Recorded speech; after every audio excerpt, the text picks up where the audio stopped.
एक महिला ने जंगल में ट्रैकिंग के दौरान एक भयानक चीज देखी। उसे महसूस हुआ कि उसके साथ चल रहा बॉयफ्रेंड शायद इंसान नहीं है।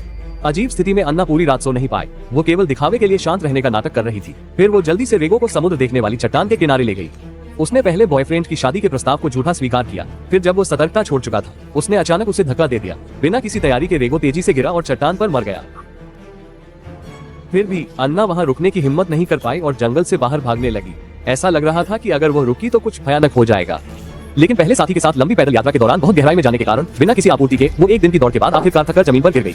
सौभाग्य से एक और लंबी पैदल यात्रा करने वाले दंपति ने अन्ना को खोज लिया। हालांकि अकेले जंगल में लेटे रहना असहज, लेकिन दोनों ने दयालुता से उसे कैंप में वापस ले आए। लेकिन इस समय अन्ना केवल थोड़ी ठीक हुई थी और दिन में हुई घटनाओं से अभी भी डरी हुई थी। चाहे वे दोनों कितनी भी पूछताछ करें, वो कुछ भी बताने को तैयार नहीं थी, क्योंकि उसकी खोज वास्तव में चौंकाने वाली थी। लेकिन इस मानसिक स्थिति ने दंपति को भी डरा दिया और जब वे सोच रहे थे कि क्या करना चाहिए, अन्ना ने चुपचाप जमीन से खंजर उठा लिया। दोनों ने ये देखा और तुरंत चिंतित हो गए, लेकिन उन्हें नहीं पता था कि अन्ना केवल डर के मारे पीछे देख रही थी। अगले ही पल एक आकृति अकेले ही जंगल की अंधेरी छाया से बाहर आती दिखी और यह व्यक्ति वास्तव में वही था जो मर चुका होना चाहिए था। रेगो देखते हुए अन्ना के चेहरे पर डर की झलक जब वो अजीब स्थिति में सामने आए। आदमी ने तुरंत चेतावनी दी कि और पास न आए, लेकिन रेगो ने इसे अनसुना कर दिया। अन्ना ने ये देखकर बिना कुछ कहे वहां से भाग गई। डर के मारे महिला ने सिर्फ लैंप लेकर उसका पीछा किया। इस समय रेगो ने चेतावनी को नजरअंदाज कर पास जाना जारी रखा। खतरे को भांपते हुए आदमी ने पहले हमला किया, लेकिन अगले ही पल उसका घूंसा जमीन पर गिर गया। आदमी का हाथ कलाई से काट दिया गया और फिर देखा कि रेगो की उंगली से एक तेज धारदार वस्तु निकली और इससे पहले कि आदमी समझ पाता क्या हुआ, दूसरी ओर महिला ने आखिरकार छिपी हुई अन्ना को ढूंढ लिया। वह नहीं समझ पाई कि वह अपने प्रेमी से इतना क्यों डर रही है। अन्ना ने जल्दी से कहा कि वह इंसान नहीं है, लेकिन इससे पहले कि महिला बात का मतलब समझ पाती। पति की पुकार सुनकर महिला ने चेतावनी की परवाह किए बिना बाहर चली गई। अन्ना ने जल्दी से लाइट बंद कर छिपना जारी रखा। ये सुनकर महिला ने राहत की सांस ली और पास जाकर रेगो से पूछा कि वो कहाँ गया। तुरंत ही उसने एक डरावना दृश्य देखा।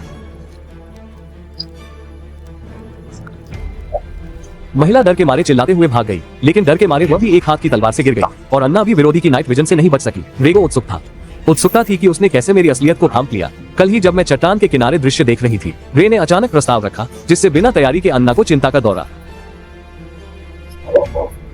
पड़ा और वो लगभग गिर ही गई। उसने जल्दी से दवा खाई और अस्वस्थता को कम किया। फिर शांत होने के बाद उसने उसे मना कर दिया। कैंप में लौटने के बाद दोनों में जोरदार बहस हुई। रे गुस्से में अकेला चला गया और ठंडा होकर वापस आया। फिर दोनों में सुलह हो गई। अन्ना ने सोचा कि वह उससे प्यार करता है और ज्यादा नहीं सोचा। मामला यही खत्म हो गया। लेकिन दिन जब वो अकेली फूल चुन रही थी, उसने एक गुफा देखी जिसमें नीली रोशनी थी। वो उत्सुकता से अंदर गई और देखा कि वो रोशनी एक चिपचिपा तरल था। जब अन्ना सोच रही थी कि यह क्या है, उसने देखा कि रे पहले से ही उस तरल में लिपटा हुआ था और उसका सिर अजीब तरीके से दो हिस्सों में बंटा हुआ था। इसलिए उसे पहले से ही पता था कि सामने रे नकली है, चाहे वो कितना भी अच्छा भेष बदल ले।